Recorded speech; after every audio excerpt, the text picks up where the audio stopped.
Niagara's roar was first heard on this planet thousands of years ago. It remained mostly unnoticed until the 1800s. That's when people began to discover Niagara Falls. Today, millions of visitors come to experience Niagara's enormous power, majestic beauty, and magical mystery.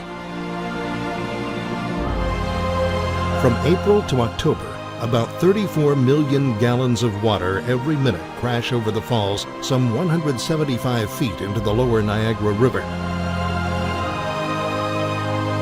That's enough to fill 1 million bathtubs every minute. Ladies and gentlemen, this is Niagara Falls.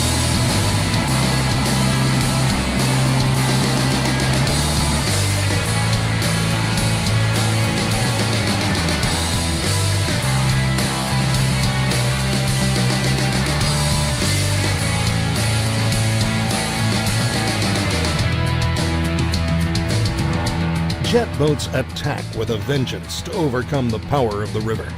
It offers a rare opportunity to compete with Mother Nature.